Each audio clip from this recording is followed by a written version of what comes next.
안녕하세요. 우리 2학년 학생들 모의고사 12번째 장 풀이 시작하도록 하겠습니다. 1번 문제예요. 가 운동에 대한 설명으로 옳은 것은 물어봤는데요. 가는 나라빚 1,300만 원을 갚기 위해서 국민 성금을 모금한 운동이래요. 여기서 중요한 건 대구에서 시작됐다. 제가 줄 긋다 보니까 안 보였는데 대구에서 시작돼서 전국으로 확산된 겁니다. 나라빚이니까요. 나라빚을 우리가 국채라고 하죠. 나라빚, 국채 1,300만 원을 갚자는 운동입니다. 대구에서 시작된 이 운동은 바로 국채 보상운동이 되겠고요. 자, 국채보상운동은 1907년 대구에서 서상돈 이런 사람들이 이렇게 하자고 해서 이제 일어나게 되는 건데요. 이 국채보상운동을 전국적으로 알려내는데 앞장섰던 신문이 대한매일신보입니다. 그래서 여러분 대한매일신보에서 국채보상운동을 지원했다라는 것을 답으로 찾으면 돼요. 국채보상운동을 물어봤을 때 답은 대한매일신보고요. 대한매일신보를 또 물어봤어요. 그럼 답은 국채보상운동을 주도했다. 뭐 이런 게 답인 거죠. 따라서 답은 4번 대한매일신보의 지원을 받았다를 고르면 되겠습니다. 1번에 전봉준이 주도하는 건 동학농민운동이겠죠. 이번에 독립문을 건립하는 건 독립협회고요.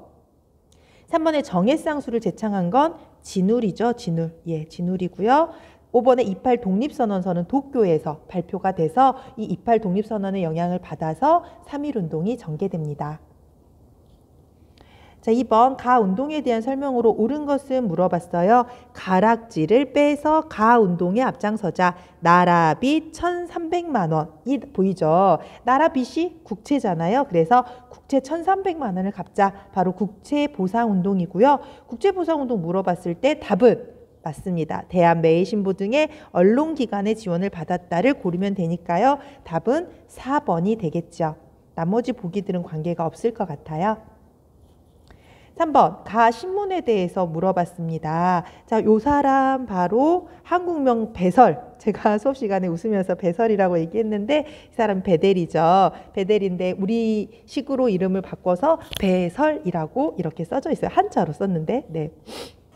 자, 영국 신문사 데일리 뉴스의 기자였는데요. 러일전쟁 특파원으로 우리나라에 왔어요. 1904년에 왔거든요. 1904년에 와서 양기탁과 함께 가를 발행했어요. 바로 대한매일신보가 되겠죠. 대한매일신보를 물어봤어요. 답은 국채보상운동 고르면 됩니다. 그래서 대한매일신보에서 국채보상운동을 지원하였다를 답으로 고르면 되겠죠. 3번에 최초의 순한글 신문으로 창간이 됐다. 최초의 순한글 신문이라면 독립신문을 들 수 있겠네요. 그쵸? 예. 4번에 청산리 대첩 소식을 상세히 전한 건 아마 대한민국 임시정부에서 그랬을 거고요. 5번에 방문국에서 관보의 형식으로 발행되는 게 바로 한성순보가 되겠죠. 네. 그래서 답은 1번이 되겠습니다. 4번 가에 들어갈 내용으로 가장 적절한 것은 물어봤어요. 자, 이것은 여러분이 미리 공부해온 학습 주제에 대해 모둠별로 만든 토의 주제입니다. 주제에 맞게 잘 만들었네요 라고 했죠.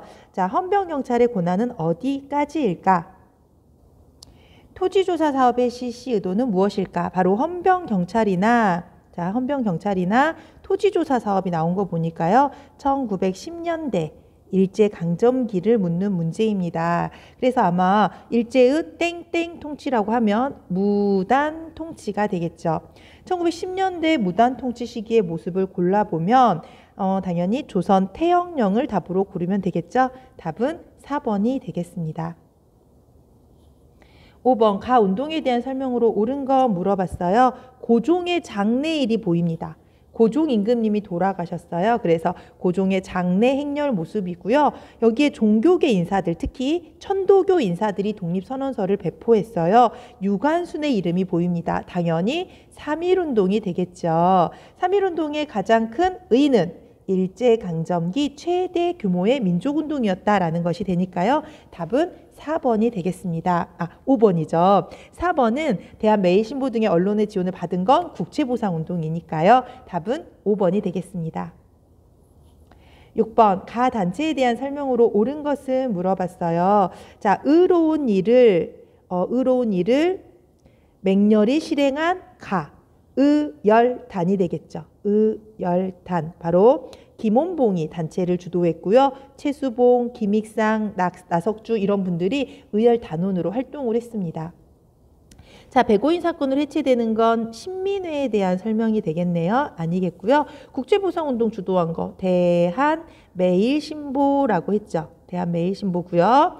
직강소를 통해 패전개혁을 추진하는 건 동학농민운동이 되겠고요. 그 다음에 고종 강제퇴위 반대운동을 전개한 건 대한자강회에서 했던 일입니다. 의열단에 대한 설명은 다 바로 조선혁명 선언을 활동 지침으로 삼았다. 이거는 별표. 자, 의열단 문제가 요새 시험에 굉장히 잘 나옵니다. 조선혁명 선언은 1923년에 신채호 선생님이 써주신 글이에요. 그래서 의열단에게 줬는데 의열단 선언이라고도 불리는 거죠. 의열단을 묻는 문제에서 답이 조선혁명 선언을 활동 지침으로 삼았다라는 답이 가장 많이 나와요. 답은 5번이 되겠습니다. 7번 가 단체에 대한 설명으로 옳은 거 물어봤어요. 윤봉길 의사의 이름이 보이네요. 상하이 홍코우 공원에서 의거가 있었고요. 김구의 주도로 결성된 단체 가의 소속이 윤봉길이다 라고 했어요. 김구 선생님이 만든 단체는 한인애국단 1931년 한인애국단을 만들었고요. 한인애국단 소속으로는 이봉창, 윤봉길의 의거가 있습니다. 여러분이 이 두 분의 이름만 잘 기억하면 돼요. 이봉창 의사는 일본 도쿄에서 일본 왕이 타고 가는 마차에 폭탄을 투척했고요. 윤봉길 의사는 상하이 홍코우 공원에서 전승 기념식을 하는 기념식장에다가 물통 모양의 폭탄을 터뜨리게 되죠. 자, 그러면 한인애국단 물어봤고요. 답은 이봉창을 찾으면 되니까요. 4번이 답이 되겠습니다. 8번 다음 문서가 발급된 시기에 일제가 실시한 정책으로 옳은 거 물어봤어요.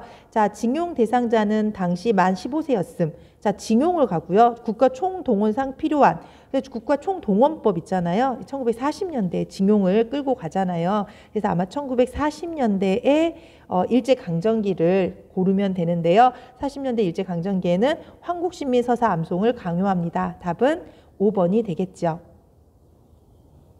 9번 밑줄 친 시기에 일제가 실시한 정책으로 옳은 거 물어봤어요. 중일전쟁 이후라고 했는데 중일전쟁 1938년?